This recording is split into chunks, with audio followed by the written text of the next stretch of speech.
Hey guys, and welcome back to another video on my YouTube channel. I hope everybody's having a splendid day.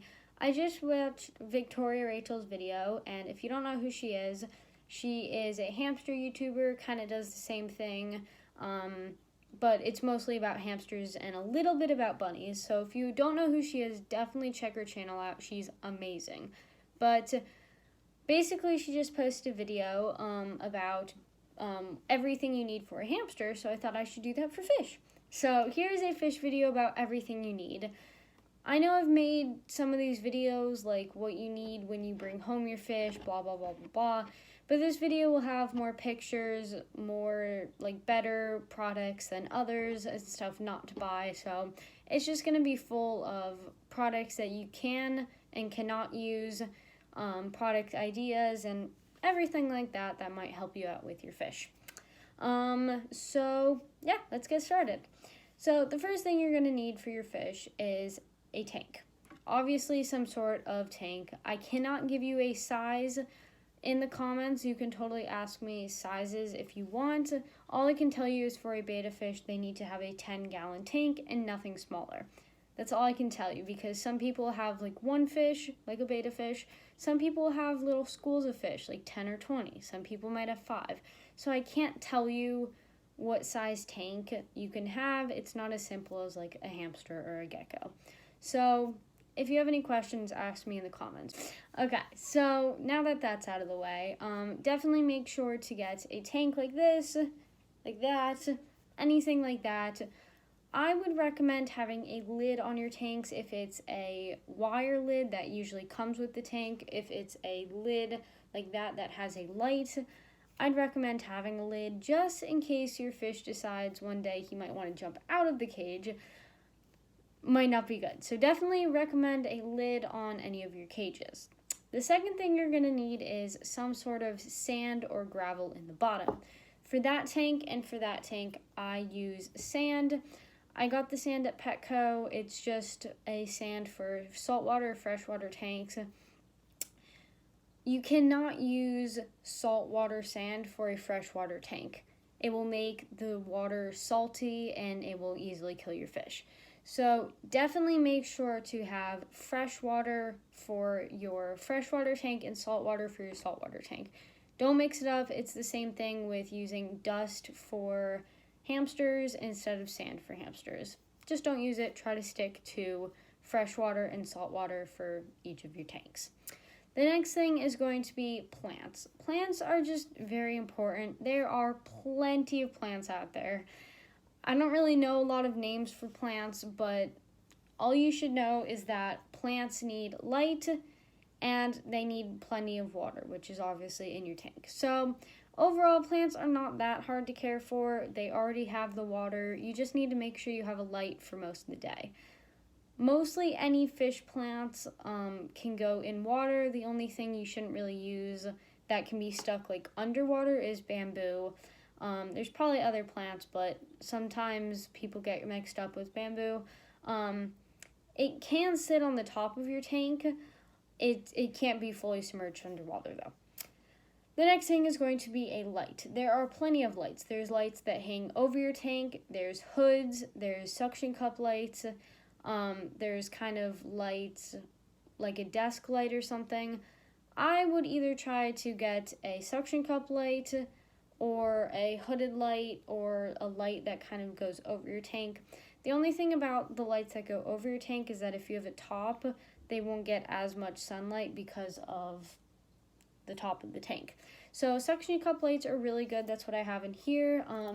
It's just a little wire and it has a little remote. For the hooded lights, there's a little switch on the back that turns it on and off. It can't change colors like that one, but I don't recommend changing the colors just because your fish could easily get stressed out. So hooded lights are very expensive. I think they're like $60, and they're more depending on the size of your tank. Well, these might be $13 to $15, again, depending on the size of the tank. So find a good light, try to keep it to white, and try to keep the dimness down a little bit so you're not blinding your fish. The next thing is going to be driftwood or decor.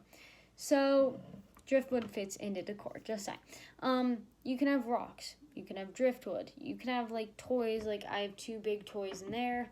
The things I don't recommend are fake plants, useless toys like bridges, and just random little hides that they can't fit in that just kind of display your fish off. There's no purpose, it's a waste of money, and it's a waste of storage inside of your tank. So try to stick with natural things like rocks, which again, they can't really go through them, but if you want to add them, you can go in your backyard and find them. They're free. And it just adds a little bit better of a feel for them. You can also kind of make like a rock structure, so it's like a hideout for them. You can make a cave by super gluing them, or you can just take like 3 rocks and make kind of like a house that they can swim through. That's what I have in this one. But especially for tetras, definitely make sure they have plenty of places to hide. Neon tetras, gray tetras, orange tetras, anything like that. Just make sure they have hiding places. The next thing is going to be food. I can't really tell you specific food, but I definitely have frozen food, brine shrimp, any kind of like shrimp or things like that is good. Try to stay away from like pellet food and food that doesn't have a lot of nutrients and stuff like that for them. If it's just like one thing like shrimp and that's it, they're not going to get much from it. So try to use brine shrimp, bloodworms, stuff like that. Yeah. So that's basically it, except for the filter. Almost forgot the filter. So on the filter box, it will tell you what it can go in. So it will have like a 20-gallon tank. For this one, I have a big filter because it's a 20-gallon tank. For this one, I don't need a hood because it suction cups in there, so it's a smaller one for a 10-gallon tank. Really depends on the tank and the fish, how much waste they produce. Like goldfish need a very big filter and it needs to be heavy because they produce a lot of waste, while betta fish and community fish don't produce that much. So you can get a 20-gallon filter for your 20-gallon tank. I hope this helped you. I hope the pictures helped. I keep forgetting. Last thing you need is shampoo and conditioner for the water. The shampoo is for when you're filtering your tank, when you don't have any fish in it, when it needs to be cycled. Did I say filtered? I meant cycled. It helps with the water, while the conditioner is for every time you change the water, to make sure the water from like your tap or anything is safe for the fish. It will tell you how much you need. Just look at the tank size and look how much, like tablespoons, teaspoons, whatever, depends on the tank size.